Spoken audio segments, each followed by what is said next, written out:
সাবেক প্রধানমন্ত্রী এবং আওয়ামী লীগ সভাপতি শেখ হাসিনা তিনি দেশে ফিরছেন কি ফিরছেন না এই নিয়ে নানান গুঞ্জন, নানান আলাপ, নানান আলোচনা।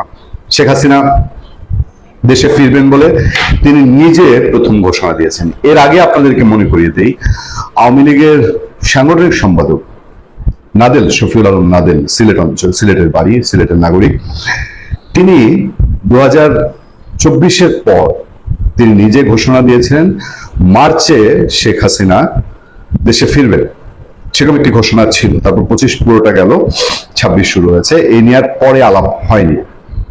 এমনকি এমনও কথাবার্তা হয়েছিল যে শেখ হাসিনা সীমান্তে চলে আসতে পারেন। এখন যেরকম জোর আলোচনা আছে, শেখ হাসিনা দিল্লি ছেড়ে কলকাতায় চলে আসতে পারেন, এবং কলকাতা তার জন্য, যেহেতু শুভেন্দু অধিকারী কলকাতার মুখ্যমন্ত্রী, এবং কলকাতার একটা বিশাল পাবলিক সেন্টিমেন্ট তৈরি হয়েছে শেখ হাসিনাকে ঘিরে। অর্থাৎ বলা যায় যে পশ্চিমবঙ্গের, ভারতের তো বটেই, পশ্চিমবঙ্গের প্রায় 99% মানুষ, এটা তৃণমূল বলি আর তৃণমূল কংগ্রেস বলি অথবা বিজেপি বলি, তারা শেখ হাসিনা ইস্যুতে আবার একটা জায়গায় একমত।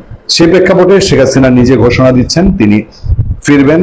শুধু ফিরবেন বলছেন না, তিনি পত্রপত্রিকায় ইন্টারভিউ দিয়ে বলছেন যে তার জন্য যে প্লেনে তাকে দিয়ে আসা হয়েছিল সেই প্লেন পাঠানোর জন্য তিনি ঢাকায় চলে আসতে চান। শুধু এই নয়, পাশাপাশি তিনি এও বলছেন যে তিনি দেশে ফিরে রাজনীতিতে তিনি তার মামলা যেগুলো আছে সেই মামলাগুলো তিনি আইনিভাবে মোকাবেলা করতে চান। সে প্রেক্ষাপটে চারদিকে নানান রকম আলাপ আলোচনা, চারদিকে নানান রকম বিশ্লেষণ। একদিক দিয়ে কেউ কেউ মনে করছেন যে শেখ হাসিনা হয়তো তার কর্মী সমর্থকদের চাঙ্গা করার জন্য এই ঘোষণা দিচ্ছেন। আবার শেখ হাসিনা বিরোধী যে শিবির বাংলাদেশে, তারা এই খবরকে, তারা আবার বলছেন যে শেখ হাসিনা কোনো অবস্থাতেই ফিরতে পারবে না, তাকে ফিরতে দেওয়া হবে না, বা সেই সমর্থন নেই। এটাও তাদের নিজেদের যে ফোর্স আছে সেই ফোর্সের জন্য। আমি সবসময় বলি যে বাংলাদেশটা এমন ভাবে রাজনীতিতে দ্বিধা বিভক্ত হয়েছে, যেমন শেখ হাসিনা যখন এখন যদি আসে, যেটা 5 আগস্ট 2024-এ হতে পারেনি। আমি একটা ইন্টারভিউ দেখলাম সাজ্জিদ সালমের, এক ভদ্রমহিলা একটা শোতে বলছে যে শেখ হাসিনা গণভবনে যদি 5 আগস্ট থেকে যেত, তাকে পাওয়া যেত, তাহলে তার হাড্ডি গুড্ডি খুঁজে পাওয়া যেত না। একই অবস্থায় এখনো বাংলাদেশে তার রাজনৈতিক মতাদর্শ বিরোধী যারা, তাদের হাতে যদি শেখ হাসিনা পড়ে, তাহলে শেখ হাসিনা বাঁচবেন না। আবার যারা বাংলাদেশে তার বিরোধী রাজনীতি করে, তারা মনে করে শেখ হাসিনা যদি এসে আবার বাংলাদেশের রাজনীতিতে অবস্থান নিতে পারে, তাহলে শেখ হাসিনা বিরোধীরা বাঁচবে না। এই যে তীব্র এক সংঘাতময় পরিস্থিতি, সেই সংঘাতময় পরিস্থিতি অনেকেই বলেন শেখ হাসিনা ফিরে আসার চূড়ান্ত সিদ্ধান্ত নিয়ে বাংলাদেশে আওয়ামী লীগ যদি অ্যাক্টিভ হয়, তাহলে ভয়াবহ। কেউ গৃহযুদ্ধের আশঙ্কা করেন, কেউ বড়সড় ম্যাসাকারের আশঙ্কা করেন। এটা আমাদের কথা না, শেখ হাসিনা বিরোধী শিবিরে যারা আছেন তারাও বলছেন। আবার শেখ হাসিনার যারা ভারতে তার সঙ্গে যোগাযোগ রাখেন, ইভেন ভারতীয় সাংবাদিকরা, তারা একই কথা বলছেন। ফলে কেন শেখ হাসিনা নিয়ে এই আলোচনা? গ্যাপটা কোথায়? মানে শেখ হাসিনা আসতে পারেন, এই সুযোগটা কোন জায়গায় রয়েছে? সম্প্রতি বিবিসি একটা বিশ্লেষণ করেছে, সেই বিশ্লেষণ থেকে আমি 2টা লাইন আপনাদেরকে পড়ে শোনাই। রাজনৈতিক বিশ্লেষক মহিউদ্দিন আহমেদ বিবিসি বাংলাকে বলেন, সরকার তো আইন করে আওয়ামী লীগের কার্যক্রম নিষিদ্ধ করেছে, মানুষ তো আর ভোট দিয়ে হাসিনাকে রিজেক্ট করে নাই, কারণ তারা ভোটে সেটা করার সুযোগ পায়নি। ফলে ওইখানে একটি দুর্বলতা রয়ে গেছে। যতদিন জনগণের এই সমর্থন আছে, ততদিন শেখ হাসিনা কামব্যাক করার সম্ভাবনা থেকেই যায়। শেখ হাসিনা কি ফিরতে পারবেন? আরো একটি হেডলাইনে বলা হচ্ছে যে 25 সালের মে মাসে আওয়ামী লীগের সব কার্যক্রমে নিষেধাজ্ঞা দেওয়া হয়। রাজনৈতিক দল হিসাবেও সে সময় তাদের নিবন্ধন স্থগিত করেছে নির্বাচন কমিশন। আন্দোলনের মুখে 2024 সালে 5 আগস্ট শেখ হাসিনা বাংলাদেশে ভারতে যান। এর মধ্যে ত্রয়োদশ জাতীয় সংসদ নির্বাচনে দলটি অংশগ্রহণ করতে পারেনি। কার্যক্রম নিষিদ্ধ থাকা দলটির যুগ্ম সাধারণ সম্পাদক আফম বাহাউদ্দিন নাসিম বিবিসি বাংলাকে বলেন, শেখ হাসিনা আইনের শাসনের প্রতি শ্রদ্ধাশীল, মাথা উঁচু করে গণতন্ত্রে ফেরা আওয়ামী লীগের নৈতিক দায়িত্ব। এবং এর পরপরই এই ইন্টারভিউগুলো যখন প্রকাশ হচ্ছে, তার পরপরই একাধারে বাংলাদেশের পত্রপত্রিকা নিউজ করছে, তারা জানান দিচ্ছে যে শেখ হাসিনা বাংলাদেশে এসে তিনি দেশে ফিরে বিচারের মুখোমুখি হতে চান শেখ হাসিনা। সে প্রেক্ষাপটটা কেমন সেটা একটু আপনাদেরকে জানাই। মৃত্যুদণ্ডের আদেশ মাথায় নিয়ে দেশে ফিরতে চান ক্ষমতাচ্যুত প্রধানমন্ত্রী শেখ হাসিনা, দেশে ফিরে বিচারের মুখোমুখি হতে চান তিনি। সম্প্রতি অনলাইন প্ল্যাটফর্মে শেখ হাসিনার সঙ্গে বৈঠকে অংশগ্রহণকারী এবং তার সঙ্গে সাক্ষাৎ করেছে এমন একাধিক আওয়ামী লীগ নেতা এই তথ্য জানিয়েছেন। এক প্রতিবেদনে খবরটি জানিয়েছে টাইমস অফ বাংলাদেশ। দলীয় প্রধানের দলীয় প্রধানের দেশে ফেরা উপলক্ষে নেতাকর্মীদের প্রস্তুতি গ্রহণের জন্য বলা হয়েছে বলে আওয়ামী লীগের কয়েকজন নেতা জানিয়েছেন। আওয়ামী লীগ নেতারা শেখ হাসিনার দেশে ফেরার বিষয়ে যাই বলছেন না কেন, রাজনৈতিক বিশ্লেষকরা বিষয়টিকে স্ট্যান্ডবাজি হিসাবে দেখছেন। তারা মনে করছেন এটি দলের কর্মীদের চাঙা রাখার কৌশল মাত্র। আসলে তিনি বর্তমান প্রেক্ষাপটে দেশে ফিরবেন না। 2024 সালের 5 আগস্ট গণঅভ্যুত্থানে ক্ষমতা হারিয়ে ভারতে আশ্রয় নেন শেখ হাসিনা। আমি যে খবরটি থেকে আপনাদেরকে কোট করছিলাম সেই খবরেই এই আলোচনাটা আরো দীর্ঘ আছে, আপনারা নিশ্চয়ই খবরে পড়ে নেবেন। কেউ কেউ বলছেন এই ধরনের বক্তব্যে আসলে বাস্তবতা আছে নাকি কর্মীদের চাঙা করার কৌশল। এমন প্রশ্নের জবাবে তিনি বলেন, একটু অপেক্ষা করুন, শেখ হাসিনা দেশে ফেরা উপলক্ষে বিপুল জনসমাগম করতে আমরা প্রস্তুতি নিচ্ছি, যেটা বলছেন আওয়ামী লীগের বাহাউদ্দিন নাসিম। তিনি আরো বলেন, এই মুহূর্তে দলের অসহায় নেতা কর্মীদের পাশে দাঁড়াতে দেশে ফিরবেন শেখ হাসিনা, বাহাউদ্দিন নাসিমের বক্তব্য। এবং সম্প্রতি শেখ হাসিনা একটি সাক্ষাৎকার নিয়েছে ইউরোপীয় আওয়ামী লীগের এক নেতা, নাম প্রকাশ না করার সত্ত্বে টাইমসকে তিনি বলেন, সাবেক প্রধানমন্ত্রী দেশে ফিরে বিচারের মুখোমুখি হতে চান। তার এই মনোভাবের কথা ভারত সরকারকে জানানো হয়েছে।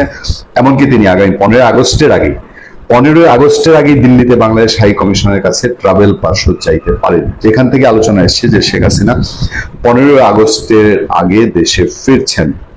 সম্প্রতি দলের নেতাদের সঙ্গে টেলিগ্রামের একটি গ্রুপ কলে শেখ হাসিনা বলেছেন, তার এখন যে বয়স তাতে আর সর্বোচ্চ কয়েক বছর বাঁচতে পারেন। দেশে এসে গণতন্ত্রের জন্য যদি তাকে ফাঁসির মঞ্চে যেতে হয় তাতেও তার কোনো কষ্ট থাকবে না, বলেন ইউরোপীয় আওয়ামী লীগের ওই নেতা। দর্শক, এবার আমাদের দৃষ্টিকোণ থেকে আমি বলি, আওয়ামী লীগের ডু অর ডাই এই পলিসি ছাড়া আওয়ামী লীগের এখন আসলে কোনো তত্ত্বান্তর পথ আছে বলে মনে করার কোন কারণ নেই। একদিকে যদি ধরে নেওয়া হয় বাংলাদেশের বিএনপি, তারা আওয়ামী লীগের লোকজন তাদেরকে ভোট দিয়ে থাকলেও আওয়ামী লীগের নিষেধাজ্ঞা প্রত্যাহারের পথে বিএনপি হাঁটবে না, ঝুঁকিটা নিবে না জামাতে ইসলামীকে নিয়ে। এনসিপি এখানে উল্লেখযোগ্য কোনো শক্তি নয়, জামাতে ইসলামীকে নিয়ে। ফলে শেখ হাসিনা এখন যে ঘোষণা দিচ্ছেন, এই ঘোষণা যদি গল্পের ফানুস হয়ে থাকে, স্ট্যান্ডবাজি হয়ে থাকে, তাহলে আওয়ামী লীগের জন্য এটা মৃত্যু ঝুঁকি। আওয়ামী লীগ যেই ক্ষতি 5 আগস্টের পরে তার দলের হয়েছিল, তার নেতাকর্মীরা করেছে, সেই ক্ষতি ইউনূসের অত্যাচার নির্যাতনের ফলে অনেকটা কাটিয়ে উঠেছে। মানে ইউনূস যেই স্টিমুলার চালিয়েছে তাতে মানুষের সিম্পেথি আওয়ামী লীগের দিকে তৈরি হয়েছে। কিন্তু এখন শেখ হাসিনা নিজে দেশে ফিরবেন এই ঘোষণা দিয়ে নিজে তিনি যদি না ফিরেন, তাহলে সেটা আওয়ামী লীগের জন্য যে বুমারাং হবে, এটা নিশ্চয়ই আওয়ামী লীগের তারাও ভালো হবে। ফলে যেমন অনেকেই বলছেন, গোলাম মাওলা রানী রাজনৈতিক বিশ্লেষক, তিনি বলেন, আমি তার রেফারেন্স দিই, তাকে ফলো করি বলে বলছেন যে এটা আসলে অনিবার্য। বহু সাংবাদিক বলছে যে শেখ হাসিনা ফিরবে বা আওয়ামী লীগ ফিরবে। এখন এখানে প্রশ্ন থাকে যে আওয়ামী লীগ শেখ হাসিনা সহ আওয়ামী লীগ নাকি শেখ হাসিনা বিহীন আওয়ামী লীগ। বাংলাদেশের যে বাচ্চা ছেলেটি এখনো অ্যাক্টিভলি আওয়ামী লীগ কর্মী সমর্থক আছে, সোশ্যাল মিডিয়ায় দেখা যায়, সেও কিন্তু এখনো শেখ হাসিনা বিহীন আওয়ামী লীগের জন্য তার নিজেকে প্রস্তুত করে নাই। ফলে এটা ধরেই নেওয়া যেতে পারে, ওই যে শেখ হাসিনা যে যুক্তি দেখেছেন যে তিনি ধরে নিচ্ছেন বাঁচলে আর কয়েকদিন বাঁচবে, অল্প কয়েকদিন। ফলে তিনি কি এই মৃত্যু ঝুঁকি নিয়ে 15 আগস্টের মধ্যেই দেশে ফিরছেন? এই আলোচনা কি দিন দিন আরো জোরালো হয়ে উঠবে না? আগস্ট আসতে খুব বেশি দেরি নেই, মে চলে যাচ্ছে, জুন, জুলাই, আগস্ট। আগামী 3 মাসের মধ্যে দেশের রাজনীতিতে কি বড় কোনো ঘটনা ঘটতে যাচ্ছে, এবং সেই ঘটনা হজম করার মতো, ট্যাকেল দেওয়ার মতন বাংলাদেশের মানুষের মন মানসিকতা আছে কিনা? এই মুহূর্তে আমাদের ভূ রাজনীতির সুখবর নিয়ে আপনাদের সামনে কথা বলতে চাই। আমরা তো একটা খুব অন্ধকারের মধ্যে ভাসছি, বিশেষ করে সরাসরি এখানে মার্কিন সাম্রাজ্যবাদী থাবার কারণে। বিশেষ করে ভারত এবং মার্কিন যুক্তরাষ্ট্রের সম্পর্ক আপনি যদি গত 1 বছরের চিত্র দেখেন, বেশ টানাপোড়েনের মধ্য দিয়ে যাচ্ছে। হ্যাঁ, সম্পর্ক আছে, কিন্তু সেই সম্পর্কটা সুবিধাজনক সম্পর্ক নয়। কিন্তু এই মুহূর্তে মনে হচ্ছে, বিশেষ করে মার্কিন বিদেশ সচিব মার্কো রুবিও এই মুহূর্তে, সেক্রেটারি অফ স্টেট, এই মুহূর্তে 4 দিনের সফরে ভারতে অবস্থান করছেন। ইতিমধ্যে গতকাল শনিবার গেছে, আজকে রোববার, আগামীকাল সোমবার, মঙ্গলবার পর্যন্ত তিনি দিল্লিতে আছেন। এই সফরের ফলে আসলে কি হবে? এই সফরের ফলে ভারত এবং মার্কিন যুক্তরাষ্ট্রের সম্পর্ক উন্নয়ন হবে, আর কি ঘটবে? চীনকে রুখতে ভারতের শরণাপন্ন কি আমেরিকা? এবং মোদি জয়শঙ্করের সঙ্গে রুবিওর বৈঠক, এবং এর সাথে বাংলাদেশের ভবিষ্যৎ জড়িয়ে আছে। ভারত মার্কিন যুক্তরাষ্ট্র সম্পর্ক ভালো মানে বাংলাদেশে সরাসরি মার্কিন আগ্রাসন থেকে খানিকটা রক্ষা পাবে বলে, এবং বাংলাদেশে ভারত বিরোধী কোনো, ভারতের স্বার্থের বিরোধী কোনো কাজ করে এমন কোনো সরকারেরও তো টিকে থাকা কঠিন হবে। আমাদের মনে হচ্ছে যে গত 1 বছরের টানাপোড়েন পরবর্তী সময়ে মার্কো রুবিওর এই সফরের ফলে যুক্তরাষ্ট্র এবং ভারতের সম্পর্ক ভালো হতে যাচ্ছে। কেন মনে হচ্ছে? গতকাল মার্কো রুবিও শনিবার কলকাতা হয়ে ভারতে প্রবেশ করেন এবং কলকাতায় দুটো কর্মসূচি সেরে দিল্লিতে চলে যান এবং দিল্লিতে প্রধানমন্ত্রী নরেন্দ্র মোদীর সঙ্গে একটি হাই ভোল্টেজ বৈঠক করেন এবং মোদীকে ডোনাল্ড ট্রাম্পের মার্কিন যুক্তরাষ্ট্র ইমিডিয়েট খুব শীঘ্রই সফরের একটা আমন্ত্রণ জানান। খুব শীঘ্রই হয়তো নরেন্দ্র মোদী মার্কিন যুক্তরাষ্ট্র সফরে গেলেও যেতে পারেন, অবাক হবার কিছু থাকবে না। সেই সফরটা পর্যন্ত হয়তো অপেক্ষা করতে হতে পারে। এর মধ্যে এইদিকে চীন, রাশিয়া, ডোনাল্ড ট্রাম্প চীন সফর করে গেছেন, আবার ভ্লাদিমির পুতিন চীন সফরে এসছেন। এখানে নানা রকম সমীকরণ চলছে।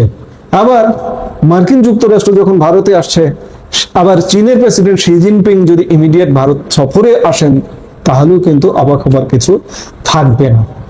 আমরা যেটি সবচেয়ে বড় প্রশ্ন, যে যুক্তরাষ্ট্র চারিদিকে ঘুরে ফিরে এক প্রকার পরাজিত, ইরান যুদ্ধ থেকেও পরাজিত হয়ে পিছু হচ্ছে বলে মনে হচ্ছে। চারিদিক ঘুরে ফিরে যখন কোনো উপায় হচ্ছে না, তখন এই অঞ্চলে ইন্দো প্যাসিফিকে পৃথিবীতে চীনের কর্তৃত্ব বা প্রভাব খর্ব করতে যুক্তরাষ্ট্র মনে হয় যেন ভারতের শরণাপন্ন হচ্ছে। আন্তর্জাতিক রাজনীতির দাবার বোর্ডে এই মুহূর্তে যেন ঘটে চলেছে এক বিরাট রদ বদল। চীনা আগ্রাসনে সিঁদুরের মেঘ দেখছে খোদ ওয়াশিংটন।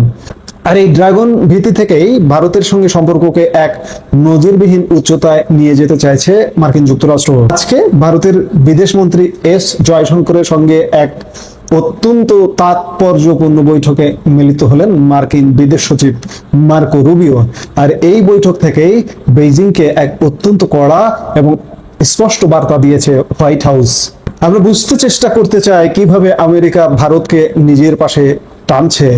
যুক্তরাষ্ট্র যদি চীনের ভয়ে ভারতের কাছে আশ্রয় নিয়ে থাকে, তবে কি বাংলাদেশ মার্কিন আগ্রাসন বা চাপ থেকে মুক্তি পাবে? এই আলাপটাও আমরা করতে চাই। আসুন শুরুতেই নজর দেওয়া যাক মার্কিন বিদেশ সচিবের সেই বিস্ফোরক ও কূটনৈতিক অত্যন্ত ওজনদার বক্তব্যের দিকে। আজ 24শে মে জয়শঙ্করের সঙ্গে বৈঠকে মার্কিন বিদেশ সচিব মার্কো রুবিও অত্যন্ত স্পষ্ট ভাষায় বলেন, আমেরিকা ভারত শুধু বন্ধু নয়, দুই দেশ কৌশলগত অংশীদারও। এটি অত্যন্ত গুরুত্বপূর্ণ। একটু গভীরভাবে ভাবুন, রুবিও এখানে বন্ধু এবং কৌশলগত অংশীদার বা স্ট্র্যাটেজিক পার্টনার শব্দ দুটির মধ্যে একটি বড় পার্থক্য করে দিয়েছেন। তিনি নিজেই ব্যাখ্যা করেছেন, আমরা বিভিন্ন দেশের সঙ্গে বিভিন্ন বিষয় নিয়ে কাজ করি, কিন্তু কৌশলগত অংশীদারত্ব একটি ভিন্ন বিষয়। এর অর্থ কি? এর অর্থ হলো বিশ্বের বহু দেশের সঙ্গে আমেরিকার সাধারণ বাণিজ্যিক বা কূটনৈতিক সম্পর্ক বা বন্ধুত্ব থাকতে পারে, কিন্তু ভারতের অবস্থান ওয়াশিংটনের কাছে তার চেয়েও অনেক উপরে। কৌশলগত অংশীদারত্বের মানে হলো সামরিক, গোয়েন্দা তথ্য আদান প্রদান এবং ভূ রাজনৈতিক সংকটে দুই দেশ একে অপরের পরিপূরক হিসেবে কাজ করবে। রুবিও আরো যোগ করেন, আমরা বিশ্বের বড় গণতন্ত্রগুলির মধ্যে অন্যতম। আমাদের এত বেশি অভিন্ন স্বার্থ রয়েছে, তার উপর ভিত্তি করে আমাদের সম্পর্ককে আরো এগিয়ে নিয়ে যাওয়াটাই সবচেয়ে যৌক্তিক। অর্থাৎ দুই দেশের গণতান্ত্রিক মূল্যবোধ এবং এশিয়া মহাদেশে চীনের আধিপত্য ঠেকানোর যে অভিন্ন স্বার্থ, সেটাই এখন এই দুই মহাশক্তিকে এক সুতায় বেঁধেছে। তো হঠাৎ কেন ভারতের প্রতি আমেরিকার এই অগাধ প্রেম? কেনই বা চীনা আগ্রাসনে সিঁদুরের মেঘ দেখছে ওয়াশিংটন? ড্রাগন ভীতিতে শনিবারই ভারতের প্রধানমন্ত্রী নরেন্দ্র মোদীর সঙ্গে এক মেগা বৈঠকে বসেন বিদেশ সচিব মার্কো রুবিও। আমি শুরুতেই বলছিলাম। আর সেই বৈঠকে তিনি শান দিয়েছেন কোয়াড অস্ত্রে। আপনারা জানেন, কোয়াড হলো আমেরিকা, ভারত, জাপান ও অস্ট্রেলিয়া একটি চতুর্মুখী জোট, যার মূল লক্ষ্যই হলো ভারত প্রশান্ত মহাসাগরীয় অঞ্চলে চীনের দাদাগিরি বন্ধ করা। শনিবার মোদীর সঙ্গে কোয়াডকে শক্তিশালী করার বার্তা দেবার পরপরই রবিবারই দিল্লিতে তিনি বৈঠক করলেন বিদেশমন্ত্রী এস জয়শঙ্করের সঙ্গে। কূটনৈতিক মহলের একাংশের মতে রুবিওর এই বার্তার নেপথ্যে রয়েছে বিশ্বে চীনের ক্রমবর্ধমান প্রভাব, যা এখন আমেরিকার ঘুম কেড়ে নিয়েছে। বিশেষজ্ঞদের মতে দক্ষিণ চীন সাগর থেকে শুরু করে তাইওয়ান প্রণালী, প্রতিটি ক্ষেত্রেই বেইজিং এর অগ্রাসী অবস্থান এখন আমেরিকার প্রধান কৌশলগত চ্যালেঞ্জ হয়ে দাঁড়িয়েছে। তার উপর ইন্দো প্যাসিফিক অঞ্চলে চীনের নৌ ও সামরিক উপস্থিতি রকেটের গতিতে বাড়ছে। ঠিক এই কারণেই ওয়াশিংটন আজ সিঁদুরের মেঘ বা বড় বিপদের আভাস দেখছে। এই সংকটজনক পরিস্থিতিতে ভারতকে নিজের পাশে টেনে চীনকে বিশেষ বার্তা দেওয়ার আপ্রাণ চেষ্টা করছে আমেরিকা। ওয়াশিংটনের থিঙ্ক ট্যাঙ্কদের মতে ইন্দো প্যাসিফিক অঞ্চলে চীনের প্রভাব মোকাবেলায় ভারতের ভূমিকা অত্যন্ত গুরুত্বপূর্ণ এবং অপরিহার্য। কারণ ভারত শুধু বিশ্বের সবচেয়ে জনবহুল দেশই নয়, বরং এই মুহূর্তে বিশ্বের অন্যতম দ্রুত উত্থানশীল অর্থনৈতিক ও সামরিক শক্তি। অন্যদিকে গত কয়েক বছরে লাদাখ ও ডোকলাম সীমান্ত ভারত চীন সম্পর্কে যে চরম টানাপোড়েন তৈরি হয়েছে, তা আমেরিকার কৌশলগত চিন্তা ভাবনাকে এক নতুন ও সুবিধাজনক মাত্রা দিয়েছে। আমেরিকা জানে চীনের বিরুদ্ধে ভারতকে ঢাল হিসেবে ব্যবহার করার এটাই সুবর্ণ সুযোগ। এবার আসা যাক সবচেয়ে গুরুত্বপূর্ণ এবং বিলিয়ন ডলারের প্রশ্নে। যুক্তরাষ্ট্র যদি ভারতের কাছে এক প্রকার আশ্রয় বা কৌশলগত সাহায্য নিয়ে থাকে, তবে কি বাংলাদেশ মার্কিন আগ্রাসন বা রাজনৈতিক চাপ থেকে মুক্তি পাবে? ভূ রাজনৈতিক সমীকরণ এবং বর্তমান কূটনৈতিক বাস্তবতার আলোকে এই প্রশ্নটির উত্তর অত্যন্ত তাৎপর্যপূর্ণ। এর উত্তরটি লুকিয়ে আছে হ্যাঁ বা না এর এক জটিল ভারসাম্যের মধ্যে। আসুন সহজ ভাষায় আমরা একটু বুঝতে চেষ্টা করি।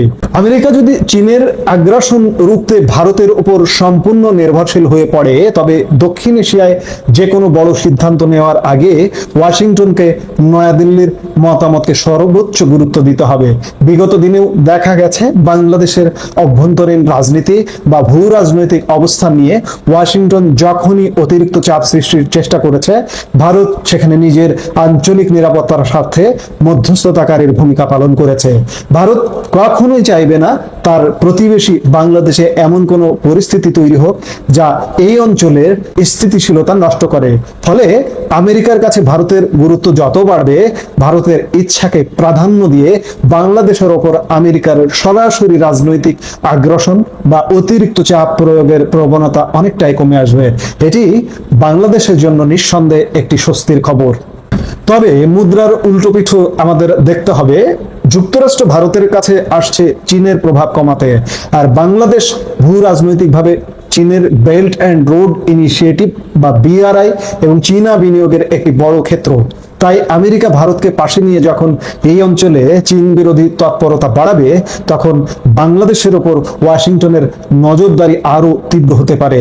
আমেরিকা চাইবে বাংলাদেশ যেন কোনোভাবেই চীনের সামরিক বা কৌশলগত বলয়ে পুরোপুরি ঢুকে না পড়ে। এক্ষেত্রে বাংলাদেশ যদি চীনের দিকে অতিরিক্ত ঝুঁকে পড়ে, তবে মার্কিন প্রশাসন বেইজিংকে রুখতে বাংলাদেশের ওপর অর্থনৈতিক বা কূটনৈতিক চাপ তৈরি করতে পারে। আলাপের এই অংশ শেষে যদি আমি এক কথায় বলি, আমেরিকা ভারতের কাছে আশ্রয় বা কৌশলগত জোট গড়ার কারণে বাংলাদেশ মার্কিন সরাসরি আগ্রাসন বা একতরফা চাপ থেকে অনেকটাই সুরক্ষা পাবে, কারণ ভারত এখানে বাফার হিসেবে কাজ করবে। তবে বাংলাদেশ যতদিন চীনের সঙ্গে সামরিক বা কৌশলগত ভারসাম্য বজায় রেখে চলবে, ততদিনই এই মুক্তি বজায় থাকবে। সুতরাং দর্শক, ওয়াশিংটন ও দিল্লির এই নয়া রসায়ন শুধুমাত্র ভারত চীনের সীমান্তেই সীমাবদ্ধ নয়, এর ঢেউ আশ্রয় পড়ছে বঙ্গোপসাগর তথা সমগ্র দক্ষিণ এশিয়ায়। মার্কো রুবিও এবং জয়শঙ্করের এই বৈঠক প্রমাণ করে দিল যে আগামী দিনে এশিয়ার রাজনীতিতে ভারতের হাত কতটা শক্ত করতে চলেছে আমেরিকা। আরেকটু শক্ত হবার আভাস আমরা পাবো ইমিডিয়েট, যদি সেটা 7 দিন 10 দিন নয়, 1-2 মাসের মধ্যে যদি নরেন্দ্র মোদী মার্কিন যুক্তরাষ্ট্র সফরে যান, কিংবা ডোনাল্ড ট্রাম্প যদি চীনে যেভাবে উড়ে এসছেন সেভাবে যদি উড়ে আসেন, তাহলে কিন্তু ঘটনাটা অন্যরকম হবে। আমেরিকার এই কৌশলগত অংশীদারিত্বের বার্তা কি সত্যিই চীনকে ব্যাকফুটে ঠেলে দিতে পারবে? আর ভারতের এই নতুন শক্তির উত্থানে বাংলাদেশের অবস্থান কেমন হওয়া উচিত, এখন সেগুলোই দেখার বিষয়। দেখতে হলে আমাদের অবশ্যই অপেক্ষা করতে হবে। এই মুহূর্তে সফর চলছে, সফর পরবর্তী ঘটনাগুলো কি হয়, ঘটনাগুলো দেখলে আমরা বুঝতে পারবো যে আসলে সামনের দিনগুলোতে কি ঘটছে। আমরা সত্যিকার অর্থে এই অঞ্চলের ভূ রাজনীতি একটা শ্বাসরুদ্ধকর অবস্থার মধ্যে দিয়ে যাচ্ছি, বিশ্ব রাজনীতি একটা শ্বাসরুদ্ধকর অবস্থার মধ্যে দিয়ে যাচ্ছি। আর বাংলাদেশ তো শ্বাসরুদ্ধকর অবস্থায় যাচ্ছি। এই শ্বাসরুদ্ধকর অবস্থা থেকে মুক্তি পেতে হলে ভারত যুক্তরাষ্ট্র এক হতে হবে।